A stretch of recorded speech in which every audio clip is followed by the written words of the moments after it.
أعوذ بالله من الشيطان الرجيم. بسم الله الرحمن الرحيم. السلام عليكم ورحمة الله وبركاته. حمدا وشكرا أما بعد.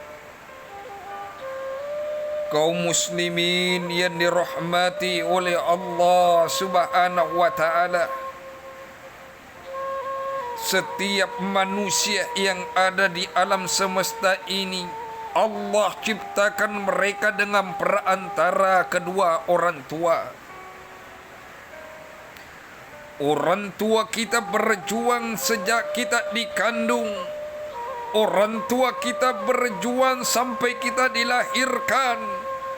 Allah Subhanahu wa ta'ala menakdirkan kita dengan adanya orang tua. Ada yang memelihara kita, ada yang menyusui kita, ada yang bekerja keras berjuang bagaimana keturunannya bisa menjadi lebih baik, bagaimana anak-anaknya bisa menjadi orang-orang hebat, bagaimana anaknya bisa sekolah dengan yang benar, meskipun mereka keringat bercucuran, meskipun mereka hangus dengan terik matahari, mereka berjuang untuk bekerja keras, hanya memikirkan keturunannya, hanya memikirkan anak-anaknya, agar senantiasa anak-anak mereka bisa jauh lebih baik daripada kehidupannya di hari itu.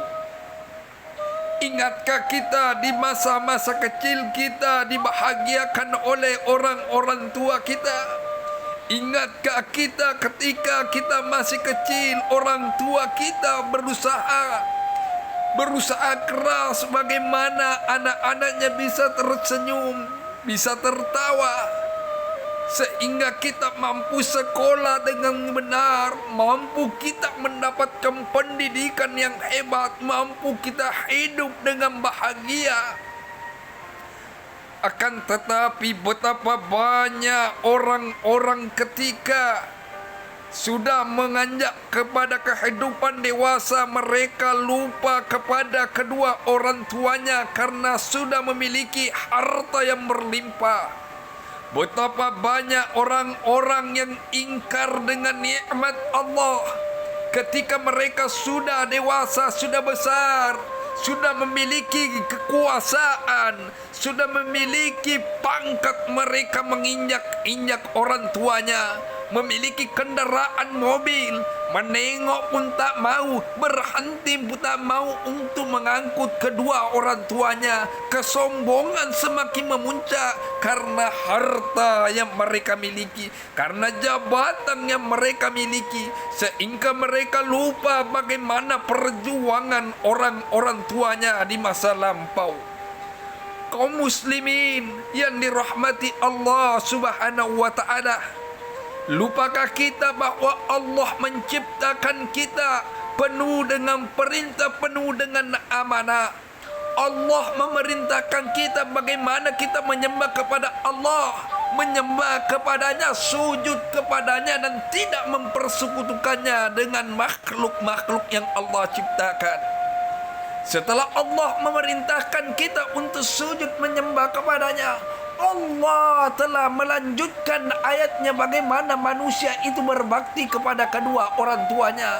Wa qala Allah ta'ala fil Qur'anil azim, a'udzu billahi minasy syaithanir rajim. Bismillahirrahmanirrahim. Wa qada rabbuka alla ta'budu illa iyyah wa bil walidaini ihsana. Allah memerintahkan kita bagaimana berbakti kepada orang tua, akan tetapi amanah yang pertama sujud kepada Allah dan tidak mempersekutukannya. Dalam arti bagaimana manusia-manusia yang ada di alam ini setia menyembah Allah Subhanahu wa ta'ala. Ketika kita sudah mampu sujud, sudah menyembah kepada Allah, maka Allah memerintahkan kita bagaimana berbuat baik kepada kedua orang tua kita. Karena orang tua kita merupakan perantara kehidupan kita. Orang tua kita merupakan penyebab bagaimana kita bisa berada ke alam semesta ini. Kaum muslimin yang dirahmati oleh Allah Subhanahu wa taala, kebaikan orang tua kita tidak mungkin kita balas semuanya. Meskipun kita gendong orang tua kita berangkat ke tanah suci, mulai dari tanah air sampai ke tanah haram, itu tidak mampu untuk menutupi, tidak mampu untuk membalas jasa-jasa kedua orang tua kita.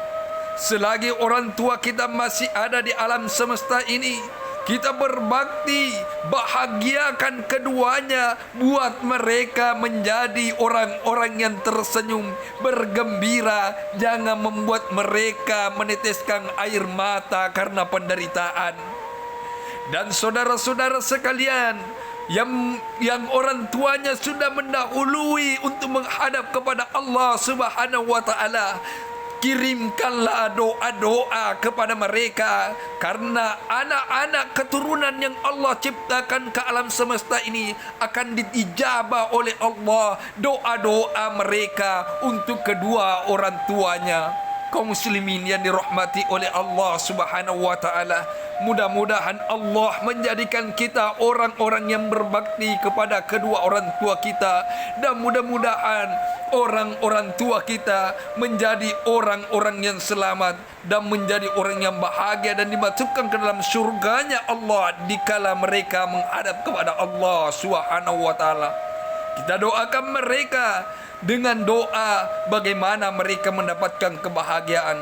Rabbighfirli wa liwalidayya warhamhuma kama rabbayani shaghira.